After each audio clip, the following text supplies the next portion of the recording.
So in today's video, I am bringing to you 3 of the simplest tips that can help you hit your irons better when you're out on the golf course.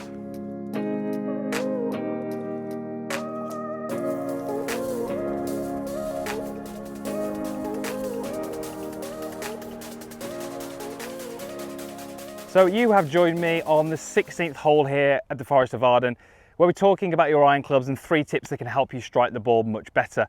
So you are going to learn in today's video a little setup tip which can really help. You're going to learn how thinking about or focusing your attention somewhere other than the ball can really help. And you're also going to learn how a backswing thought can really help you strike those irons better and hit more greens in regulation. Now, just before we get started, if you are new here, this is one of your first videos, I'd love you to be part of my channel and become a subscriber. It is absolutely free and there's a clickable link at the end of the video which will allow you to do that.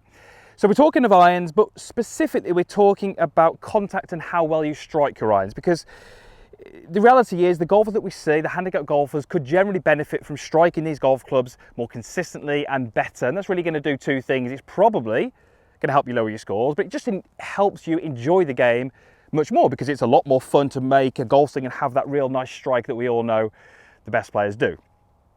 So simple tip number 1.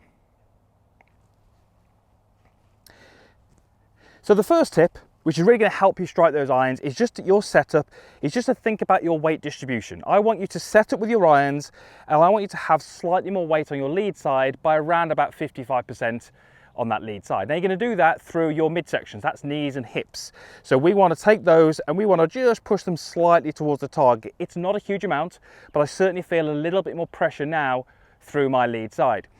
If we assume that we're going to hit the golf ball and then the ground, which is what we need to have happen, as you can imagine, weight on the back leg is going to promote contact before the ball. Slightly more weight on the lead leg is going to promote a contact after the golf ball. So tip number 1 is just to make sure you're setting yourself up with a little bit of lateral movement towards the target with the midsection, placing 55% of weight onto your lead side. Tip number 2 is all about where you place your focus. So I am going to place a T-peg around about 3 to 4 inches in front of that golf ball on my target line. Now, when I take my starting position, as we've just established, we really want to be making ball turf contact. We need to hit the ground, target side of the ball. That is a must. It's not a preference, it's a must. If you're going to strike your irons well, we have to hit the ball followed by the ground. So in this little exercise, yes, I'm thinking about the ball a little bit and I know I'm going to hit the ball, but I'm really focusing on trying to deliver my golf club to the ball and clear the T-peg as well. If I get a little bit stuck on my back leg, I start to scoop the ball a little bit. These are things that we see quite commonly. I'm probably going to be able to hit the ball. It might go somewhere near the green, but my club's going to work up over that T-peg. So in this little exercise, we're trying to take the ball, followed by the T-peg, and that's really going to help you get that ball turf contact. And as you can see there, divot after the golf ball, T-peg has been removed. There's the feedback I need to suggest that I really made that positive strike.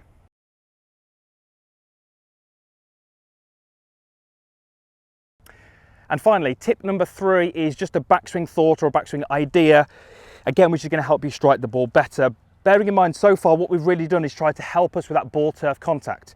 We can have that setup correct, we can have that concept brilliantly, but if we start to make a lateral movement off the ball in the backswing, all of the things we want to have happen at impact become much harder to create, because my circle that I swing the club on has been shifted behind the golf ball. As you can see there, it's going to be a lot more difficult for me now to create that ball turf contact. So the backswing thought is going to be that you stay very centered over the golf ball. So I feel very much as if my belt buckle, my zip or my buttons on my top of my head stay very much in the middle of my heels as I make my backswing. Statically, if you hold this position, it will feel like you've not really shifted any weight. That's absolutely fine, because we know that actually when we make a golf swing, it's a bit more dynamic, there's some more movement there, we're going to be shifting pressure.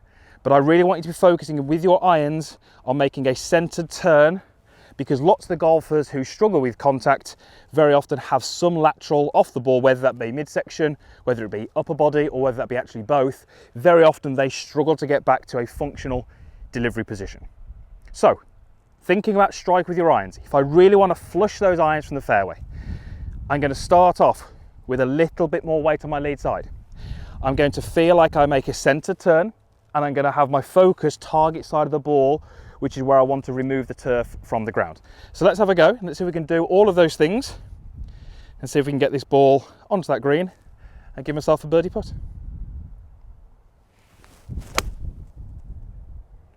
Again, strike was really good, ball's flying into the middle of the green. I'd be very happy with that. I'm not sure I'd make that putt, but I should be guaranteed a par. So 3 very simple tips that you can do straight away on the golf course next time you play to help you strike those irons better. Thank you for watching. Usual stuff is below, comments box, like button, and that subscribe link is over there. If you'd like to be part of my channel, just clicking that will allow you to be a free subscriber and you won't miss any of the upcoming videos. Thanks very much for watching.